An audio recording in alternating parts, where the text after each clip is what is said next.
अस्सलाम वालेकुम पाकिस्तानियों, आप सब जानते हैं कि Pakistan economy wise, education wise और दहशतगर्दी कत्ल वारा जो पाकिस्तान में हो रहा है वो तो सब तवज्जो दी ही नहीं जा रही है। और तवज्जो असल में जो हुकूमत तवज्जो दे रही है ना, तो वो एक ही बात की तरफ दे रही है, क्योंकि उसको फिक्र है कि खान साहब कब कब कॉल देंगे, जब जब कॉल देंगे। तो इस्लामाबाद में जब अवाम आएगी तो वहाँ कैसे कंटेनर लगाने, कैसे इसको सील करना है, और जो पाराचार में दहशतगर्दी हो रही है, जो कत्ल गारत हो रहा है, उसकी तरफ तवज्जो ही नहीं देनी।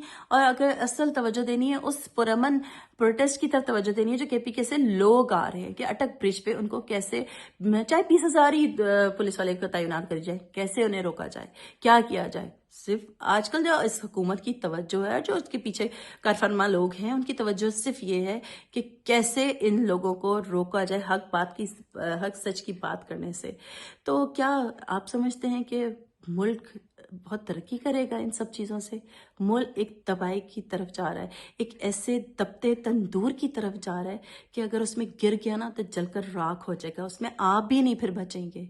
आपको सोचना है, क्योंकि ये अवाम तो सोच चुकी है। अवाम तो 8 फरवरी को भी अपना फैसला दे चुकी थी, अवाम तो अपना फैसला दे चुकी है कि अवाम जिंदा कौम है, ये बाशऊर कौम है, ये जानती है, इसको पता है कि उसका रहबर असल में कौन है, और जो रहबर है वो आज अजियतें उन्हीं की वजह से काट रहा है।